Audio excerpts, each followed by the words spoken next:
রাত বাজে ঠিক ৩টা, আর আমি এখন রান্না করছি আমাদের রাতের খাবার।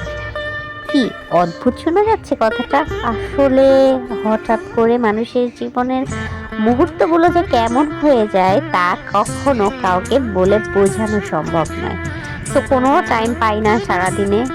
তো আমি যতটুকু যা রান্না করে রাখি সম্পূর্ণ রাতেই করি, তো তাতেও আমার অনেক বেশি লেট হয়।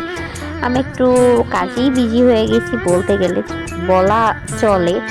তো যার কারণে আমি সময়টা সেভাবে ম্যানেজ করতে পারছি না, যার কারণে আমি রাতেই রান্না করে রাখতে খুব পছন্দ করি, যেহেতু আমি দিনে কোনো সময় পাই না। তবে আজকে একটু বেশি দেরি হয়ে গেল এবং কালকে ফ্রাইডে। সো আমি ভাবছিলাম যে ফ্রাইডের জন্য যেহেতু অবশ্যই গোশ রান্না করা লাগবে, সো আমি গরুর গোশ বের করে, এমন হচ্ছে যে গরুর গোশ ভিজিয়ে রাখছি, বাট হচ্ছে গরুর গোশ কোনোভাবেই আমি খুলতে পারছি না বা ভিজতেছে না।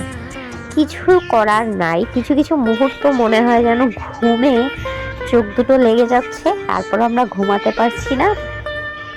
তখনই মনে হয় আমাদের জীবনে কিছু একটা ঘটছে বা ঘটতে চলেছে, যার কারণে আমরা সময়গুলোকে কখনো হাতের মধ্যে মুঠ করে রাখতে পারছি না।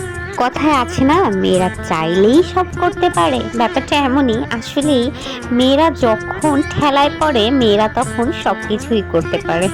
আমার ক্ষেত্রেও এমনটাই হয়েছে।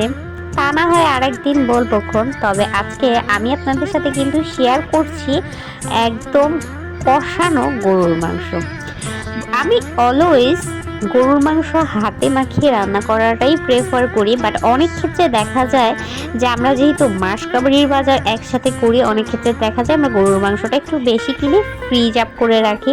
তো এক্ষেত্রে আমি দেখি যে গরুর মাংস যদি আমি সেই ক্ষেত্রে কষিয়ে রান্না করি তাহলে মজাটাও একটু বেশি হয় এবং গরুর গোশটা গন্ধটাও অনেকটাই চলে যায়। যেহেতু আমরা দেশের বাইরে থাকি, বিশেষ ক্ষেত্রে দেখা যায় যে এখানে অনেক টাইপস অফ গরুর গোশ পাওয়া যায়। সো অনেক সময় দেখা যায় আমরা ওই গরুর গোশটা ওইভাবে রান্না করলে সেভাবে আর কি স্বাদ পাওয়া যায় না। আবার এখানের গরুর গোশ আমি দেখছি যে কষানো তুমি যদি 4-5 বার কষাও সুন্দর করে, সো সেক্ষেত্রে দেখা যায় যে স্বাদটা ভালো আসে এবং গন্ধটাও থাকে না। তাই জন্য আমি এটাকেই প্রেফার করি, বেশিরভাগ সময় আমি এভাবেই রান্না করার ট্রাই করি। কিন্তু গরুর গোশ যে হাতে মাখিয়ে রান্না করলে যেই স্বাদ পাওয়া যায়, আর বাংলাদেশের মায়ের হাতের রান্নার যে স্বাদ পাওয়া যায় সেটা আমি এই পর্যন্ত কখনোই পেলাম না নিজে রান্না করে। জানি না কেন, আসলে মায়েরা তো মাই হয়, তাই না? তবে জীবনের সব থেকে বড় একটা কথা হলো কি জানেন, আপনি বিয়ের পরে অনেক বেশি বড় হয়ে যাবেন।